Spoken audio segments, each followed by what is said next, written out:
In an era of specific standout forwards and a tweener, one player is left out of the discussion.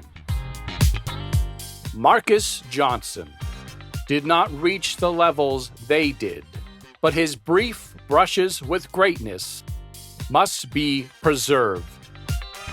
So join me today as I go through his entire career in the basketball experiment. Marques Johnson was selected 3rd overall by the Milwaukee Bucks in the 1977 draft. He had a sensational rookie season, averaging nearly 20 points, grabbing 10 rebounds on 52% shooting. Snubbed of an All-NBA selection, however, he did finish 10th in the MVP voting. Aided by Johnson's remarkable debut, the Bucks turned around, having a winning season and making the playoffs. Falling down 3-1 to the Nuggets in the semis, Game 5 saw Johnson put up 34 points and 17 rebounds on 59% shooting with no turnovers to keep the Bucks season alive. In Game 6, his shot struggled, but he still provided 17 rebounds, 9 assists, and 5 stocks as the Bucks crushed the Nuggets to force a Game 7. Johnson played well, and despite a fourth-quarter rally from the Bucks, the game was lost and the season over. And we will take a look at the first postseason for Marques Johnson. First with the basic stats, 24 points per game, and an easy double-double with 12.4 rebounds, 3.4 assists, and 3 stocks, to go with shooting 54% from the field and only averaging 1.6 turnovers per game. The advanced stats, PER of 27.2, win shares per 48 of 0.28, and the BPM at 7.4. Incredible numbers. The run did stop in the semis, but I just wanted to give a sample of how good Marques Johnson was as a rookie. The momentum did not build in 1979. The Bucks fell under 500 and missed the playoffs, but Johnson was spectacular. And we'll take a look at the 1979 season for Marques Johnson, his sophomore year. 25.6 points per game, 7.6 rebounds, 3 assists, 2.7 stocks, and shooting 55% from the field.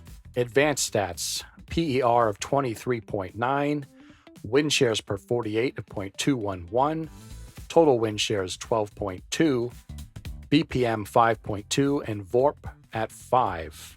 The PER, win shares per 48, and VORP all end up being career highs. So in my opinion, this is Marques Johnson's best regular season.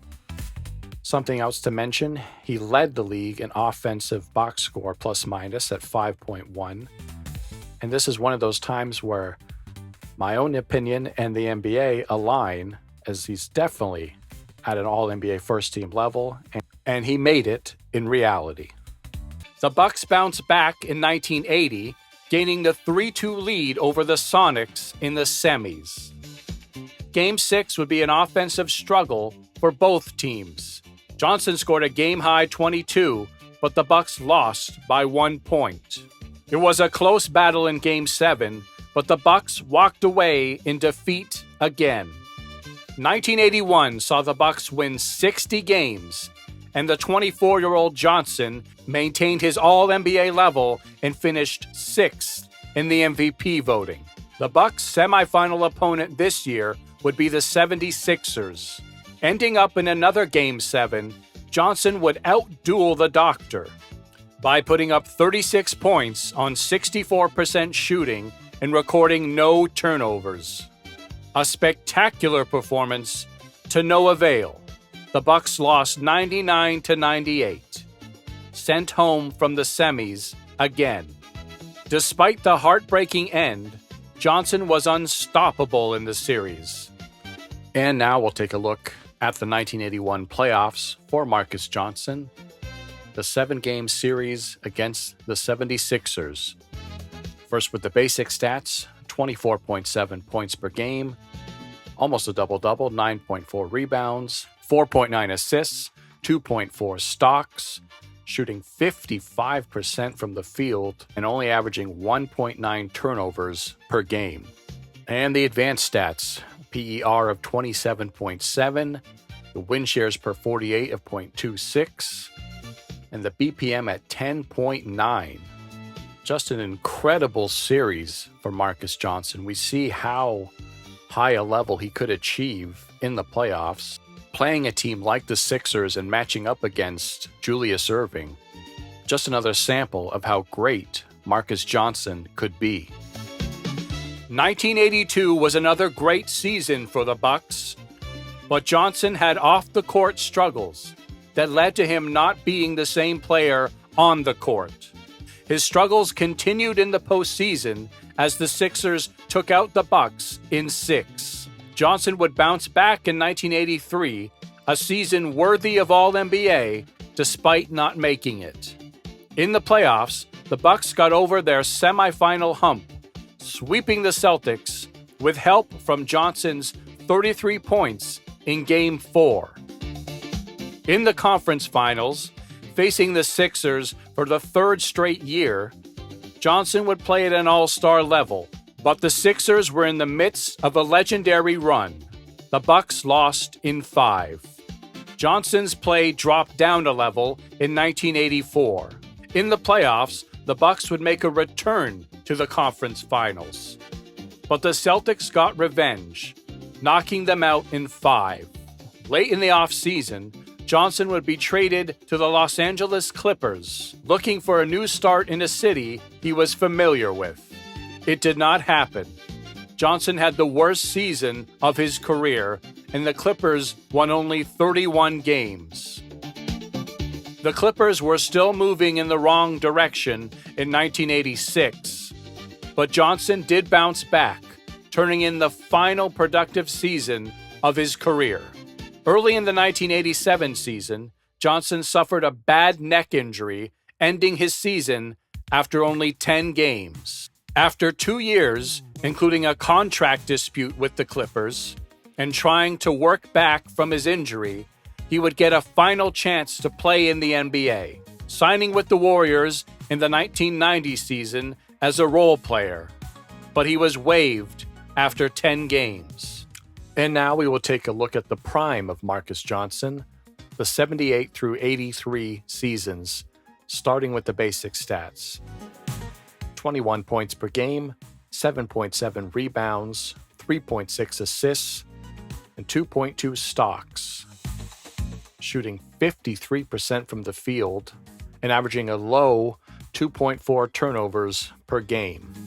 The advanced stats, PER of 21.6, win shares per 48 at 0.193, average win shares per season 10.4, and the BPM at 4.4.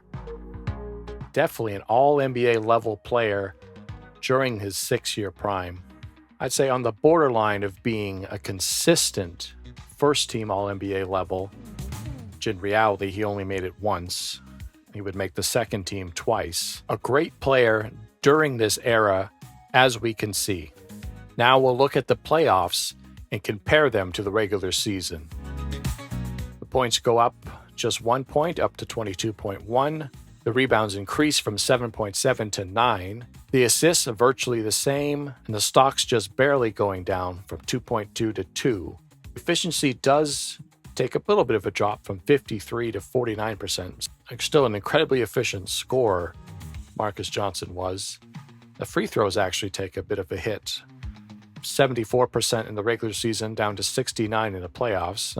But also the turnovers decrease even more, from 2.4 to 1.8. So a star offensive player who's not going to turn the ball over. Now the advanced playoff stats. PER goes down just 1 point from 21.6 to 20.5. The win shares per 48, bit of a drop, 0.193 to 0.176. And the BPM increases a little bit from 4.4 going up to 4.8. In my opinion, there is a slight drop in the performance level, in the regular season comfortably playing at an All-NBA level, but in the playoffs, more at a borderline All-NBA level. We never got to see Marques Johnson in a finals run. The Bucks just couldn't quite crack through the Eastern Conference to get there. But still, during this era, specifically his prime, the late 70s through the early 80s, Marques Johnson was a great player, one of the best players in the league during this era, and needs to be remembered. If you agree or disagree, let me know down in the comments, and thank you for watching.